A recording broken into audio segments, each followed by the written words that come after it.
Hello and welcome to Big Scott 35. Tonight on Let's Talk, a special guest, Natsman72. What's up, Natsman? What's up, brother? You doing all right this evening? Oh, I'm doing great. You know, I got the Mets game. We're recording this on Sunday night. I got the Mets game going there. Well, I don't know if it's the Mets or Syracuse, but they're AAA team, but they're playing. They're winning 2-0 against the Braves, so against Ian Anderson too. So but what I'm bringing you on is, I'm about to collecting and do some selling, but watching your videos, which I want everybody to do, is go watch your videos. He does a lot of live stuff and very interactive, but he talks a lot about selling to get what he wants. And he might hold on to it, but when he gets that feeling that he got to get rid of it, it's time to get rid of it. And I am trying to grasp that, and that's why I got him on tonight, just to kind of get his thoughts as a collector and when to sell and what to sell and when do you buy to just sell to flip, because you do that as well.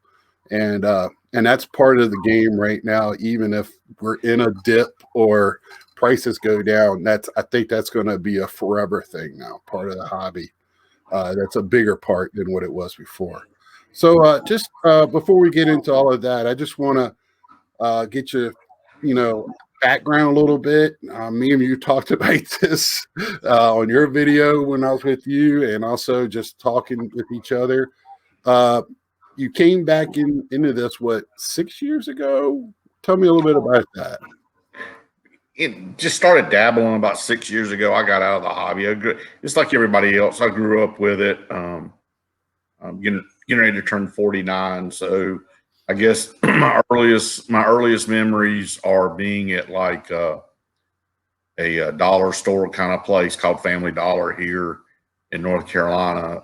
Being with mom and dad, if I behaved, I got a pack of cards, or my dad would come home with the Cello tri-pack. I'd have that as a stocking stuffer, whether it was football or baseball, that was it. So, I did that growing up as a kid. I never traded anything with anybody. I kept my hoard.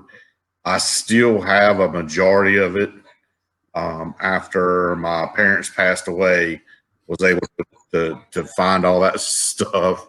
I was lucky my parents didn't throw it out. I mean, I actually had notebooks where I'm, like 10 years old, and I'm handwriting the roster of baseball cards I got, player, position, if it's tops or whoever, upper deck, whoever. Yeah.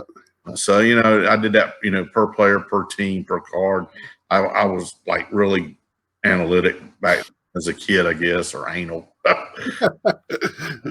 Well, But I got burned out. I got burned up with after the strike, and then the whole steroid thing. I guess I'm one of the guys that I don't recognize.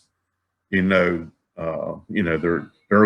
good players in their own right until performance enhancing drugs. I don't recognize the home run designated leaders at this point.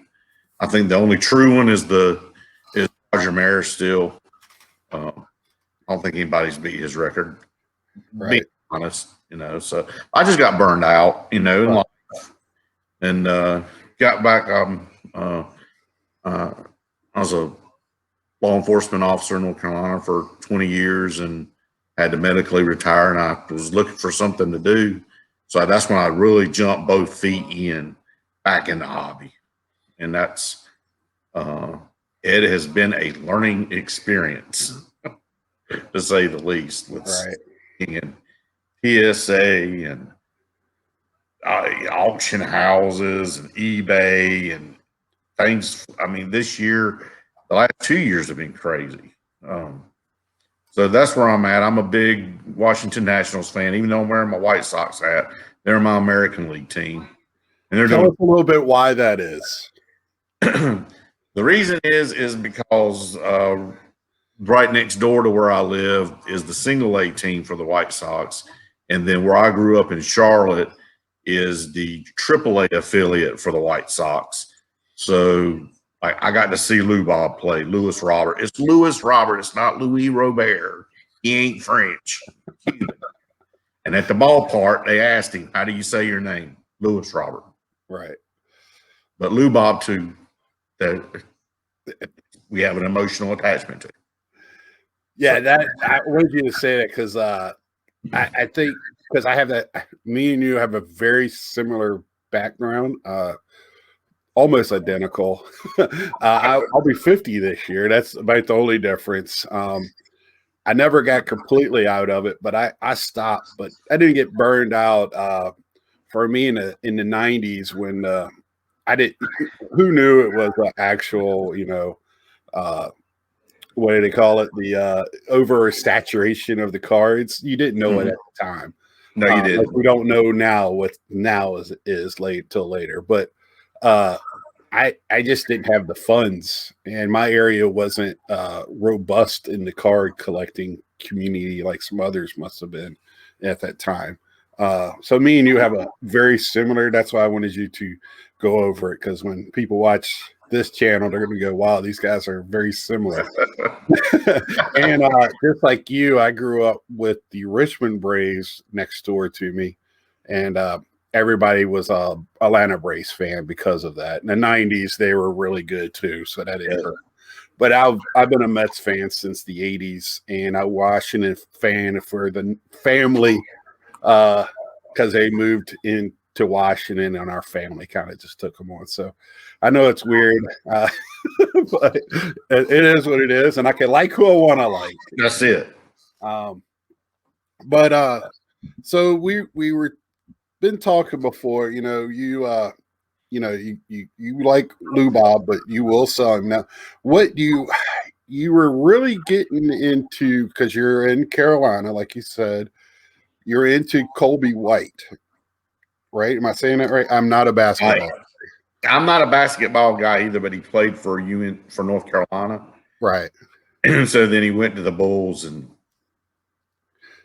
Right. But you were collecting him pretty heavy last year. You had some beautiful I'm not a basketball fan, but you know what? I like Panini cards. I mean, they're really nice. The rainbow's really nice. But you started offloading those, right? Could you talk a little bit about the reasoning for that? Well, the rookie class with the pandemic that happened, and then the rookie class, and then he had such a turnaround at the end of last season. He just blew up. He found his groove. He finally found his groove. And they let him play the way he needed to play, like he did at Carolina. And they stopped it. And I was doing pretty good, to be honest with you. I was doing really good selling. I sent some stuff off because I'm not a basketball guy in cards. I'm a baseball guy. And so I said, let me see how some of these cards grade, because I'm not real sure about how they grade, since I'm not familiar with it. And they came back really good. And I've about all of them, but maybe 3 or 4 from SGC. I tested with SGC with baubles and ball cards when he first started. I think it was his second submission that he ever did. Him and his wife did. So I submitted with them. Just to help out, and thought it was a good deal, which it was. And so I did that and sold them. Well, during the off season, I started selling. I got a good bit of stuff from PSA back, some good grades, but with the dip in the market right now, Kobe's not doing. I've done better selling raw Kobe White and those SGCs prior to this dip. And I'm not, everybody's upside. If people are selling PSAs 10s for 15 and 20 bucks, they're upside down in it. They've got to be. Right. And so it's a buyer's market at this point. But I started unloading some Kobe stuff just because of the hype, and then this season, everybody was really surprised, I think, with the NBA season starting as early as it did. I think that hurt the hobby. as far as, flippers, trying to sell stuff. Mm-hmm. Because it started, everybody was thinking maybe around Martin Luther King Day, Mm-hmm. around there. It would be after the first of the year, but it didn't happen. You know why they started when they started, right? Yep. Christmas Day. They Yep. wanted those Christmas Day games. I'm not much of the basketball, but I know how the business works. Yep. Bling bling. TV rights. Bling bling. Yeah, and I mean that was a big deal for them. Just like hockey wanted the outdoor games and all that stuff. And that's why baseball wants more playoffs. It's all about money. But what I was getting at was like, because that's somebody you were into. I've seen you sell Lou Bob's too, but I know you got a nice wall there with your cards on it with Soto, Robles, and Robert or Robert. Almost did it. But he I was just wondering, like, when it comes, do you just sell your dukes, or do you look at the market and go, "Man, it's time to sell this one. I'm not that attached to it. I can get something else." I have been looking for a bucket list, and I've shared this card with you and a couple other guys on my Facebook and stuff. But you showed it everywhere you could possibly show it. But originally I didn't. Originally it was just to a handful of people. Right. So it's a 1958 Roger Maris Topps rookie card PSA 6. Yep. And I cannot believe when it was listed at. I couldn't believe it. And I asked for pictures, and I kept going back and forth. It's well centered. Yeah. And for that year, that's toughest thing to get is with white on all four sides. If you could, I think it could push a 6.5. I think it could get a 6.5, maybe a 7 on a good day. Right. But I'm not messing with it. I'm not cracking it. It's an old slab. But I wanted that card. I actually sold some Juan Soto's rookie cards, one chrome and 2 papers, and a couple of SGCs. But you can't. It was the market was slumping, and I looked in 2 days. The chrome, the HMT 300s, Juan Soto's dropped. They went from 500 for a PSA 10 from $500 down below $400 in a day. Yeah. And it dropped more than that. So by the time I got to the local card shop that I was going to use, it had dropped even more. And he's like, "You're not going to believe it." And he showed me. I'm looking at comps, and it's just dropping. They're dropping. And I'm like, well, I'm not attached. I've got these same cards in my collection already. I knew when I had these I could make a play on something bigger, and I knew that going into it. So you got to have that mindset. I think is like you want to have your good cards for your collection. Mm-hmm. But the extra cards I do is like, this is my ammunition. This is my capital, potentially to trade up or to flip up. In my case, flip up. I don't have anybody to really trade with. I don't think you're really at that point really a flipper, because that Soto rookies are what, 3 years old now? Yeah.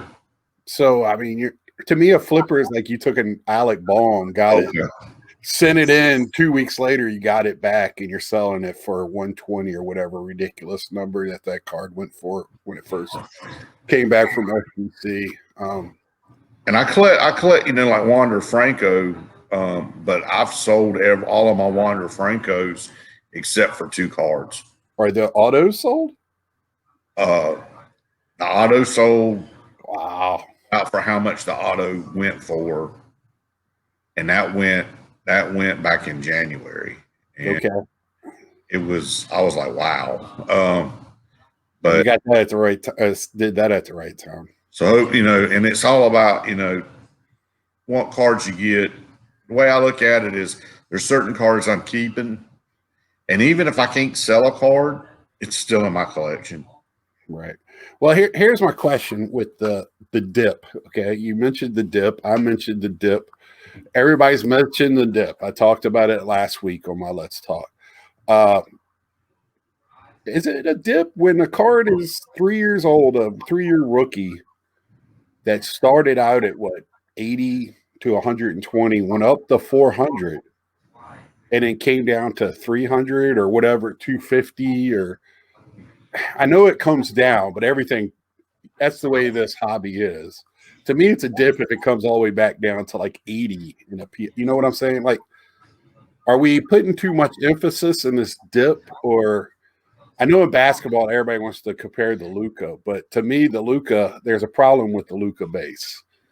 There's 10 million cards at PSA, and how many of those are Luka base? Well, in my opinion, it's going to get worse. Oh, yeah.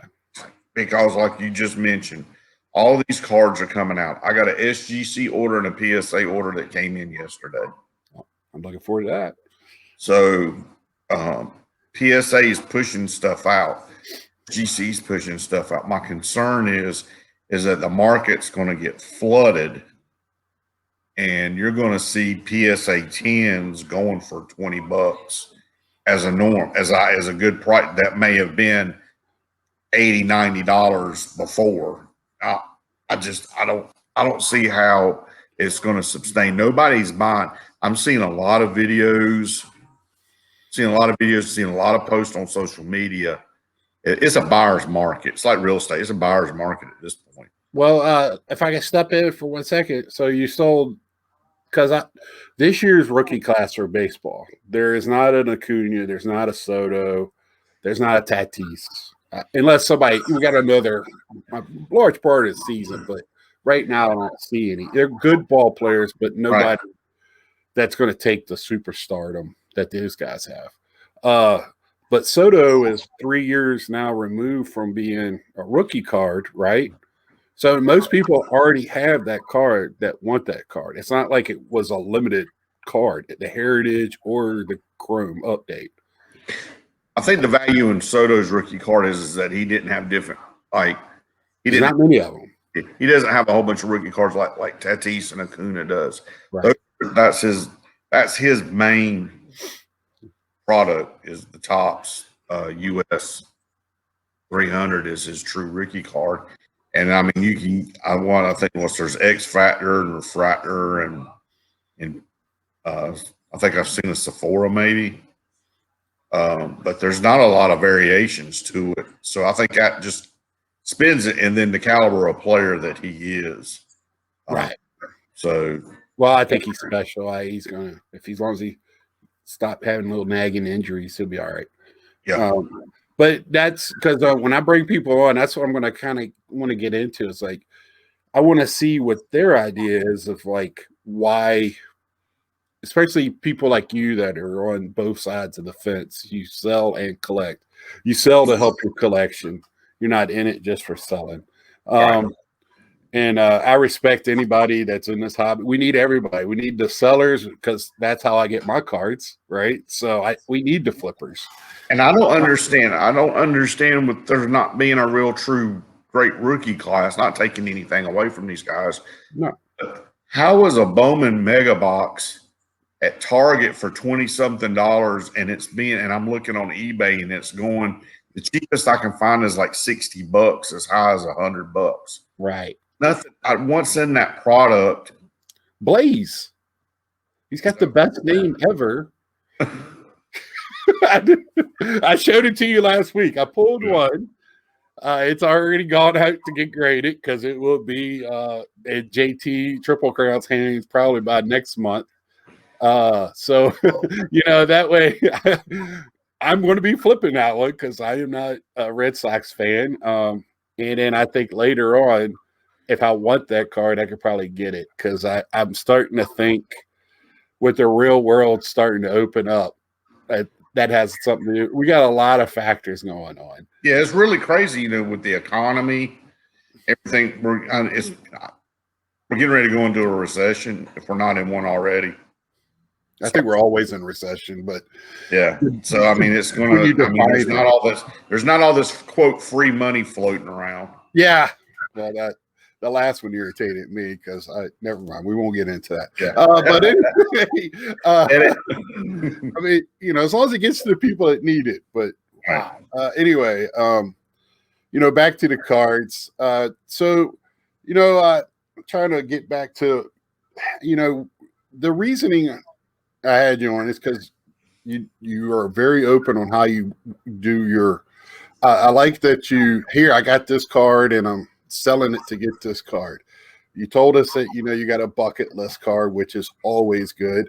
Because of your video, or me and you talking about it the other night, I went to my card shop and they had a 53 mantle in there. PSA 1. Dude, I bet I'm scared to ask how much. Well, he was asking for me, it was 2,700. I think for a 1, that is not but he tried to give me a reasoning for the 1 was because it was a pinhole in it. I just talked to Mike O, and he says a pinhole and B-raw pinhole and automatically give it a 1. But to me, a 1's a 1, right? It's a 1. You got it graded. You got a 1. If it would have came under $2,000, I probably would have a 1953 Mickey today. And Mickey's going through the roof too. Yeah, that is. I'm not a Yankees fan, but it's Mickey Mantle, and it's a 1953. It's iconic. You know, it's not as was it the 50 Bowman or whatever, but it's a 53. You know, their true first set Mickey Mantle, and that's an iconic card. You know, that's the one that should have been. Too bad he couldn't do it in last year's Topps 2020 or whatever they called it last year. But you know, because of that, and that's why I wanted to talk to you, because flipping it up, I'm trying to do that a little bit. I did well this month, but I'm watching guys like you, and the reason I started watching you is this little hashtag you had behind the first video I ever saw, and it was live, but I watched the recording of it because I didn't know about SGC. I started looking at SGC and doing background check in it, and you had the best hashtag with you and your fellow SGC guys, hashtag SGC Mafia. And I was like, I have to see this guy. And what I saw yours, I think, the same day in Guns. Yep. And because of his name, just and hashtag SGC, I gotta watch these guys. And yeah, it wasn't what I expected, but you gave a good insight in SGC, and from there I found bobbles and in SGC.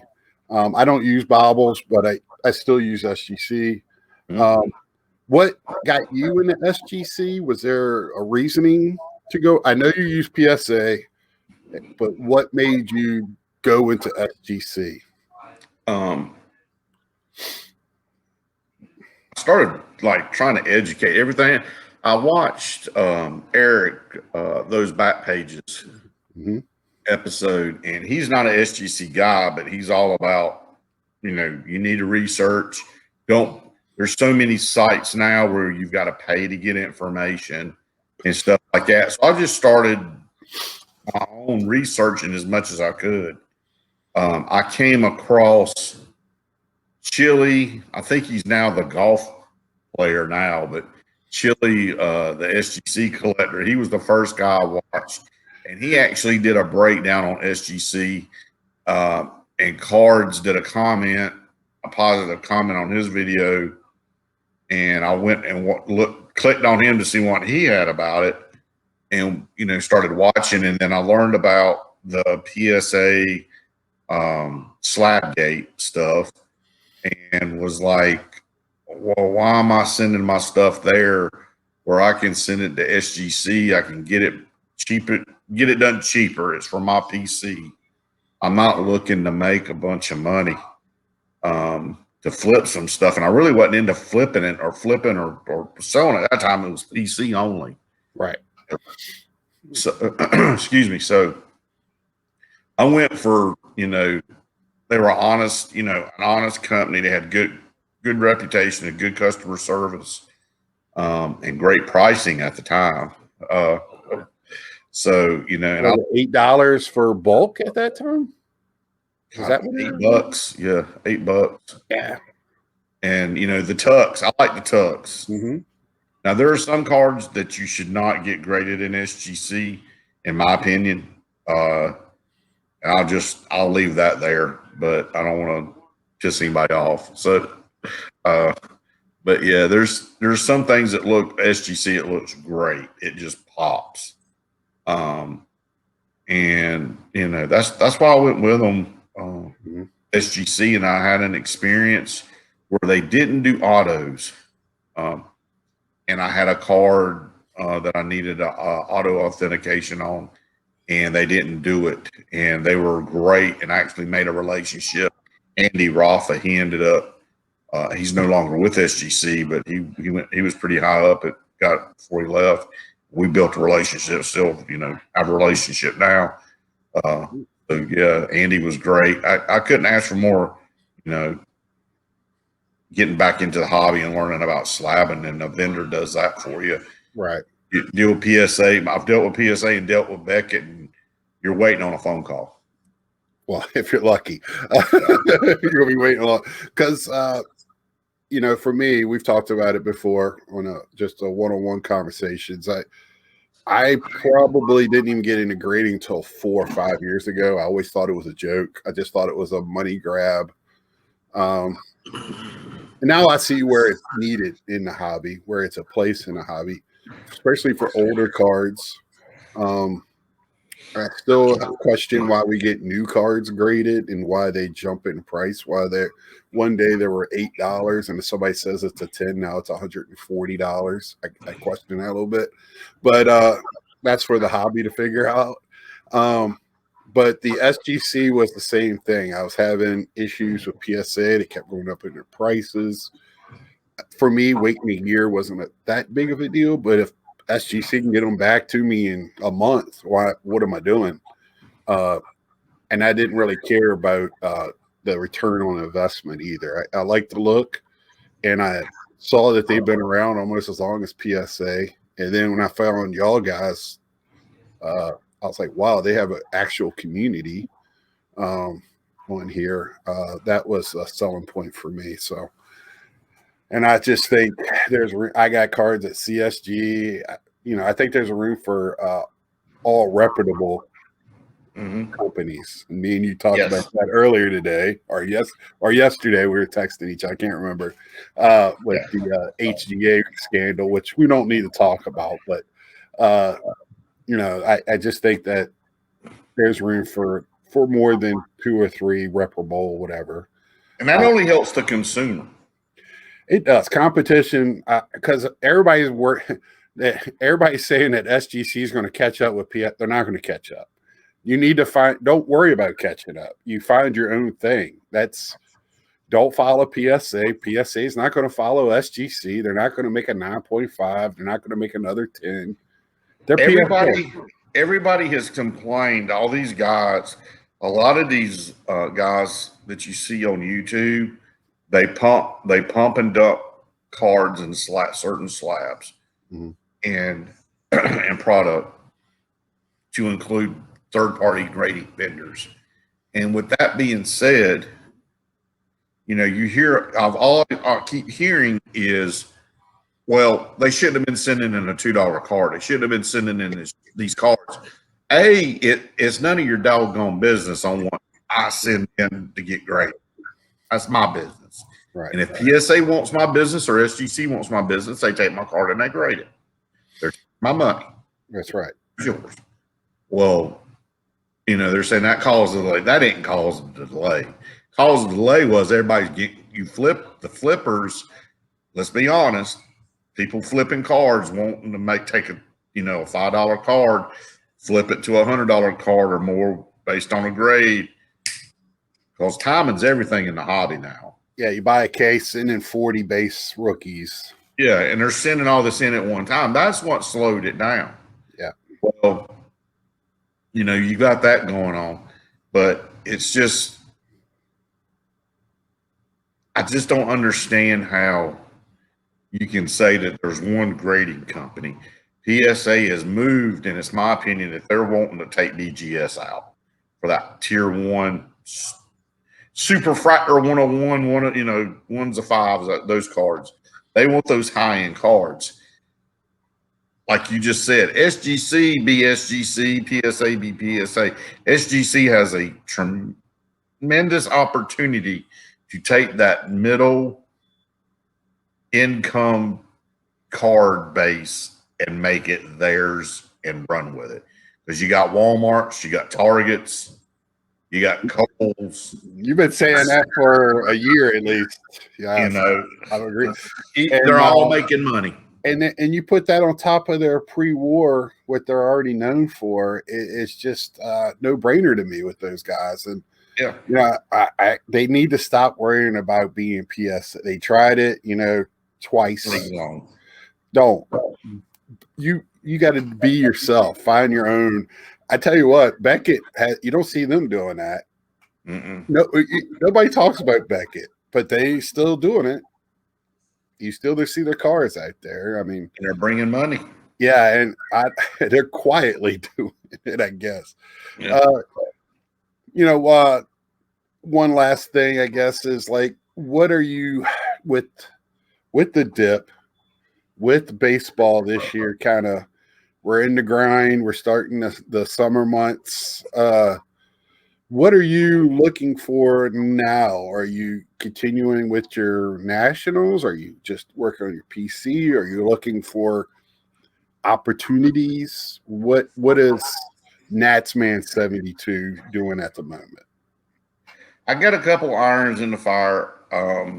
I've done some Star Wars. I did like 3 Star Wars cards. And then I've got some, and I'm going to do a reveal video tomorrow some point. I got my SGC. I got the 1991 Tracks NASCAR. So I got 2 Jeff Gordon rookie cards and a bunch of Dale Earnhardt stuff. See how they did. I'm not expecting really high grades, maybe 7s and 8s. Have you not looked at those yet? Haven't looked at them. Okay, I wasn't going to ask for a grade. I just wanted to know how that black on black looked together. I think it's going to look good because there's pops of red trim in it. Oh yeah, yeah. So I'm thinking it's going to go. I'm worried. I know we've talked about it, and I have the same concern. There's certain cards you shouldn't put in a SGC slab. And you don't want an all dark card. I just think it bleeds into. The white that white edges. You lose it picks up edging, and then B, you lose the card. Yeah, just me. I lose where the card is. The eye appeal of the card. Now I'm looking at the slab trying to find the card. Should be it's the card in the slab, not vice versa. But I've got that in the pile. I'm working on just eyeballing stuff. More so if it's a PC rookie card that is serial numbered, high serial number, under 100, something 99 or less, just kind of looking. Victor Robles is my main PC guy for the Nats. And I picked up something from his stash that I've been watching a couple of other things, maybe something with a relic, auto, serial numbered, and possibly those may go to BGS. I don't know. Not a BGS fan. I'm not either, but I got a couple of GMAs because that's the only one I could find. A couple of hockey cards I wanted rookies, and I feel like GMA's enough respect that I know it's not a fake. I didn't care about the grade.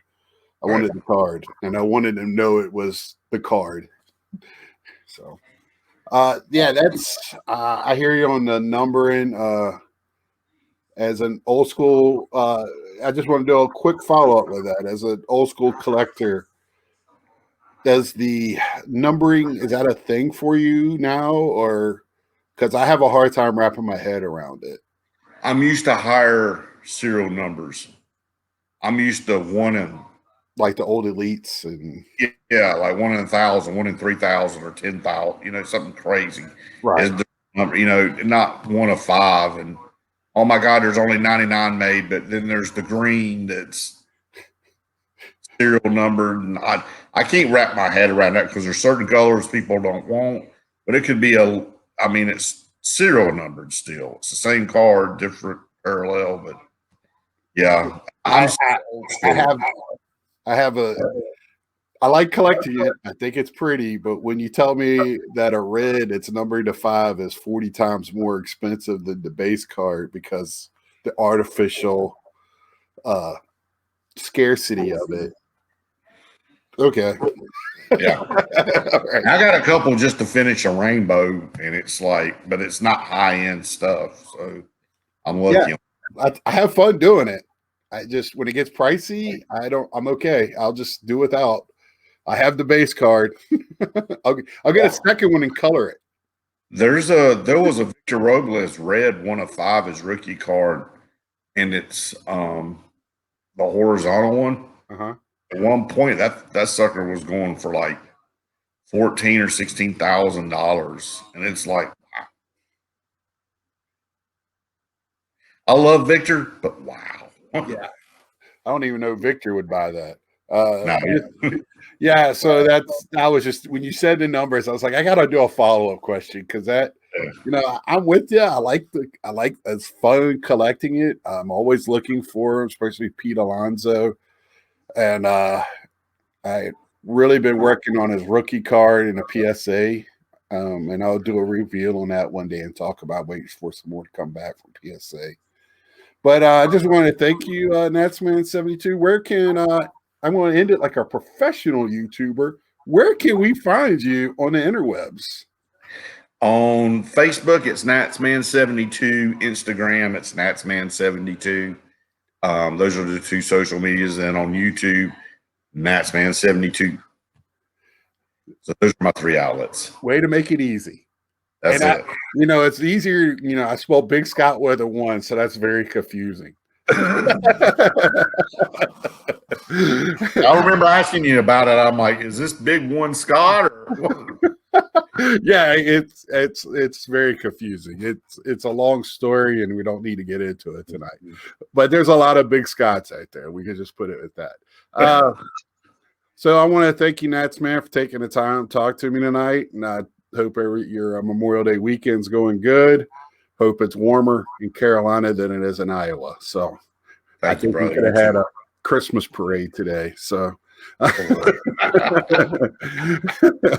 So until next time, I'm going to end it, and please like, share, subscribe, and tell a friend, and go out and go take a look at Natsman72. He's live a lot of times, and he's entertaining, and he's going to tell you how he feels, and he has his little chat screen up where you can talk to him about it, and he loves the interaction.